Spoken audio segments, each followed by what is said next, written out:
Oh, hi, good morning. So here I just got off from work and I went to visit my garden, my backyard, and found this little fingers eggplant.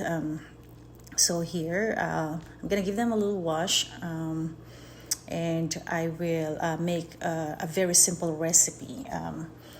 So I slice them into two.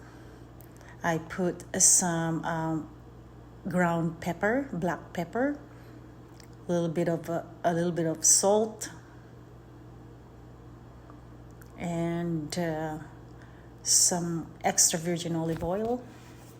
And here on the Teflon pan, I'm gonna put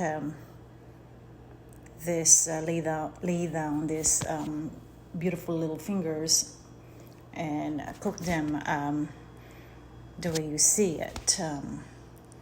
So it's about 2 to 3 minutes on each side. Flip them together. If you still find them a little hard, just flip them again until they're ready. So they're nice and soft right now, and we'll put them on a plate. And here I will be putting balsamic vinegar. So here it is. Enjoy. Have a good day. Thanks. Bye bye.